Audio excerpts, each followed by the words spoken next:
Lesson 3-5.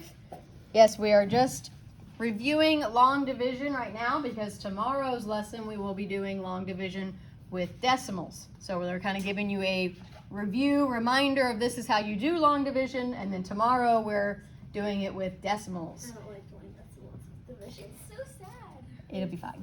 You'll be fine. It's just another one of those where you just have to remember the steps. And once you do a couple of those steps, then you just do your division like normal. So it's not much more complicated than regular old division. Are we doing decimals like with the side and the...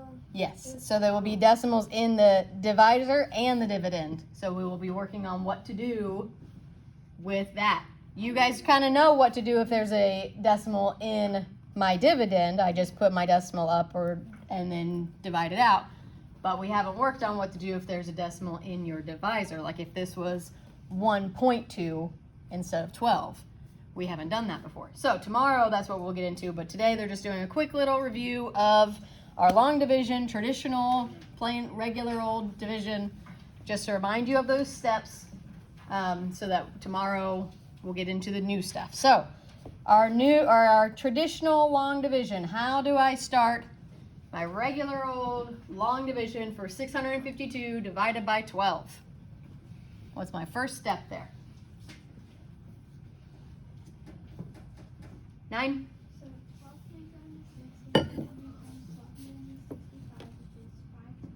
Good. So we could say 12.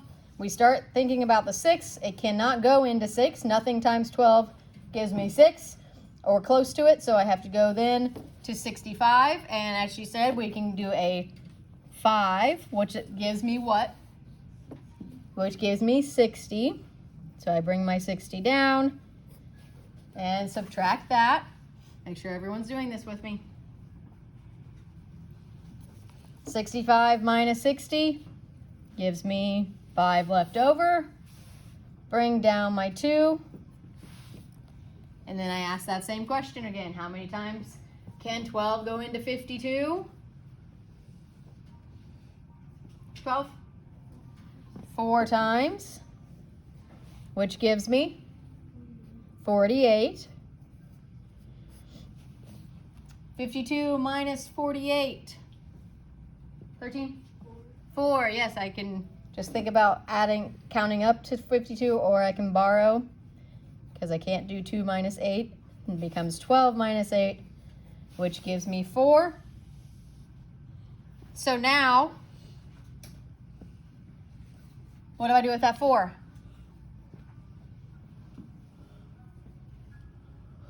It's a leftover piece, right? So what do I do with it?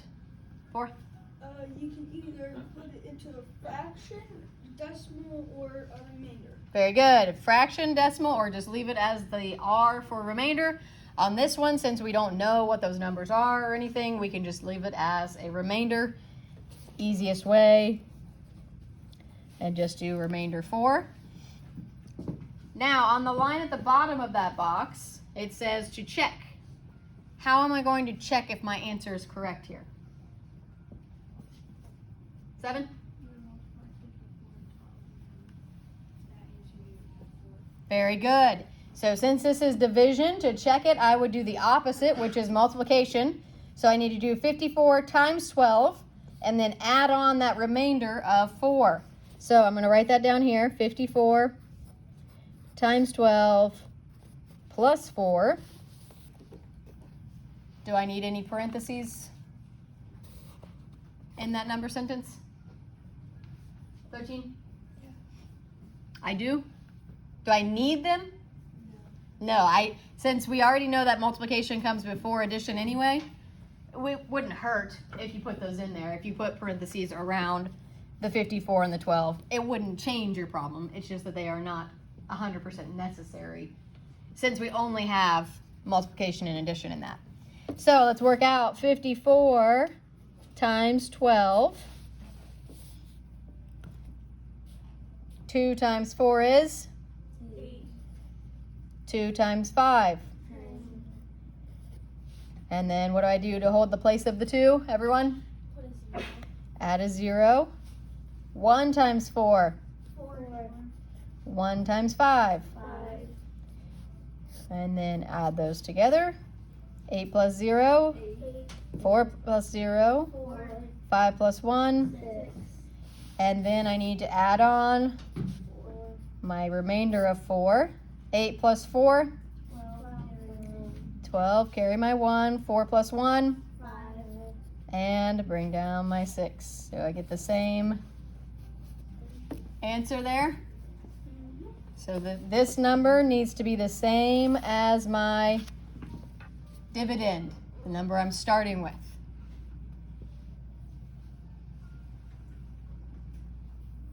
All right, let's do number 2. 917 divided by 24.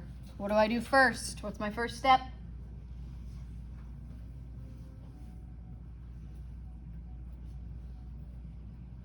Three, what's my first step?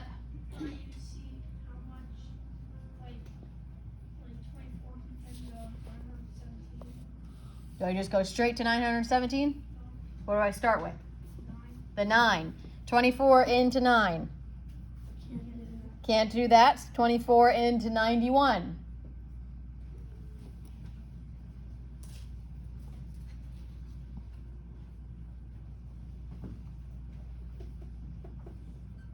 Five?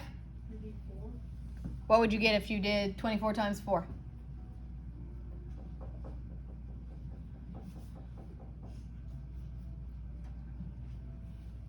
86. Forgot to carry your 1. 96, so it's slightly over, right? So we know it has to be a 3. What do I get if I multiply 24 times 3? 17? 72. Subtract that. 1 minus 2. Can't do that, so I'm going to borrow. Make that an 8. Make this now 11 minus 2. 9. Gives me 9. And then 8 minus 7, 1. And bring down my 7. So now I need to figure out 24 into 197. And I'm going to give you a hint there. 24 is pretty close to what? 12. 144. 25. If we think of the quarters, right? If we think about how many quarters we would need to get, and 197 is close to what?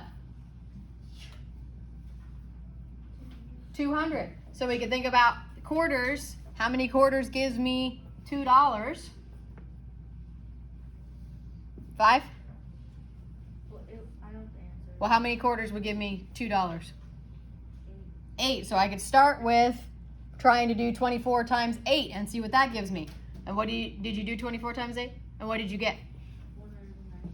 192. So if we do 24 times 8, we get 192. 7 minus 2, 5, and then those all are nothing, so I can just leave those blank. So then I have a remainder of 5. Now, how am I going to check my answer?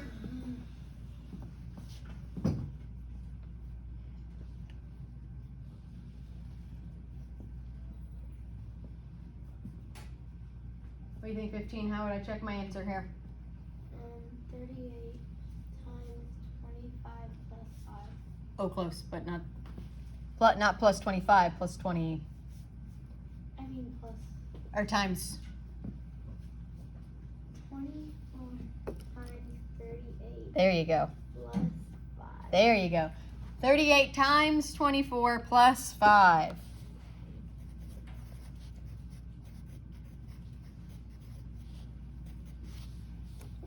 So let's work that out.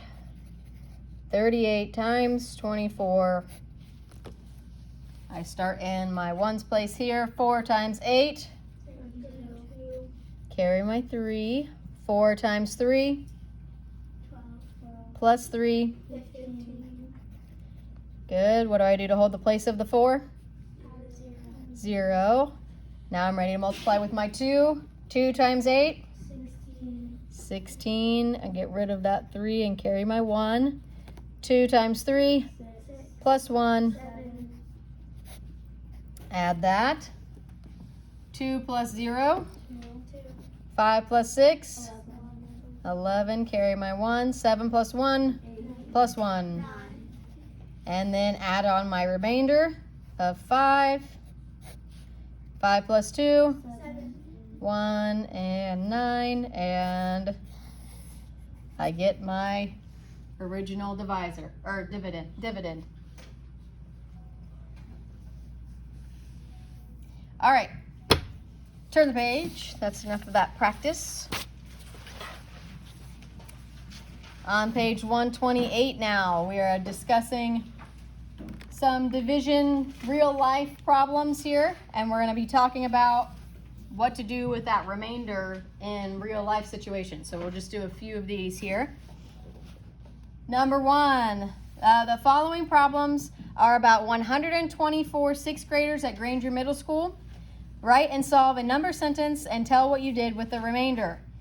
So on letter A, the sixth graders are divided into teams of 8 for a relay race. How many complete teams are there? So what do I need to do there? If I have 124 sixth graders and they're going into a relay team with 8 on each team.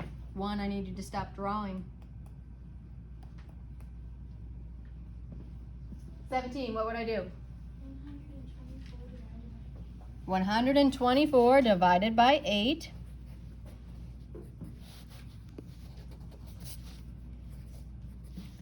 And over here to the side, I'm going to work that out. 124 divided by 8. 8 into 1. 8 into 12. 1 time. 12 minus 8 gives me 4. Bring down my other 4. 8 into 44. 5 times. Gives me 40. So I have a remainder of 4. So how many complete teams can we make? 15? 15. So I put 15 teams as my solution. And in this real life situation, what do we do with that remainder? 8. You add another team on. Is that going to be a complete team? 5? You would add those 4 people in different groups. But there can only be 8 people in each group. 14? You just, like in a real life situation, or just like as a remainder? Yeah, you just kind of ignore them, right? Just put- Because you can't do anything with them right now. You don't have enough for another team, and you can't make a couple of teams have 9 people, because that wouldn't be fair in a relay race. So in this real life situation, you're just ignoring that extra. You're making your teams, and then you're ignoring the extra part of it. So ignoring the remainder.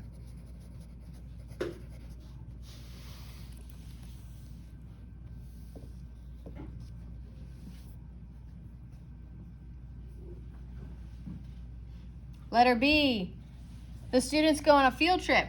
They ride in vans that have room for 8 students each. How many vans do they need?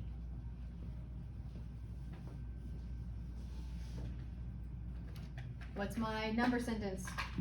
What's the operation happening? 8. 124 divided by 8. Same thing. Just use the same. Yep. They're practically the same thing. They're the exact same number problem, just a different situation happening, right? So, we know that if we do 128 divided by 8, we get 15 remainder 4. So how many vans are we going to need then? 1? You need 16 because you Right. Since we're going on a field trip, we can't be like, oh, you four don't get to go. Sorry. So we have to have another van to put those kids into. So we would need 16 vans. That would be pretty neat. That would be pretty mean, right? Probably get food or something. Maybe those 4 kids got in trouble and they weren't allowed to go. Emotional tension. So then, for our remainder, we can say that we round it up so that everyone can go on the trip.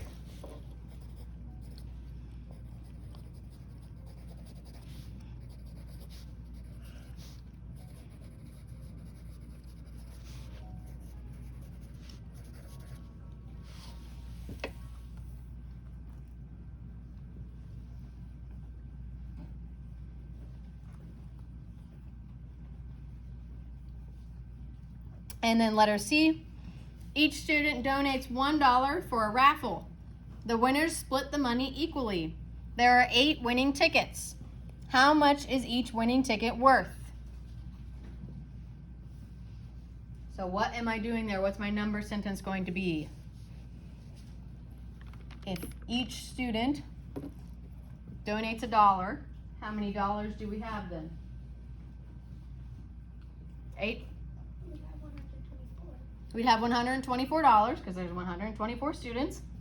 Each student gives $1. So what do I do with that $124? 13? Divided by 8 again. It's the same situation again. There are 8 winning tickets. So that means I need to do 124 divided by 8, which again gives me what? We already did that problem. So what's the answer? 8? 15 remainder 4, same thing as we did up here. But what is it going to be worth then? If it's 15 remainder 4. What do you think, 4? You split all 4 of the dollars into half, and then you give each of the students half. So what are you talking about doing with my remainder up here then? Am I writing R4 if I'm talking about money? You would put 15 point. Yes, I need to change it to a decimal, right? So when I change it to a decimal, what do I do? 6, open your eyes. 16. You need to put a decimal point behind your 124 and your 15. Good. Decimal up, decimal down, add a 0. And then I bring that 0 down. And now I can do 8 into 40 instead of 8 into 4. So 8 into 40, everyone? Gives me 5 exactly. So I have 15.5. So what does that tell me in money what each kid is going to get if they're a winner? 12? $15.50.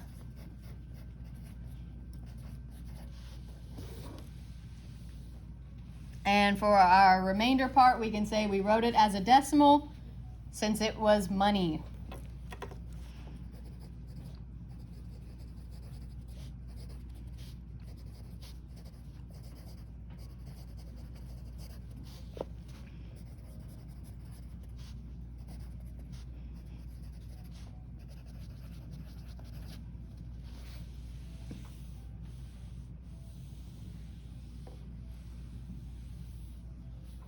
All right, we're gonna stop there, and you'll have your home link to go with 3-5.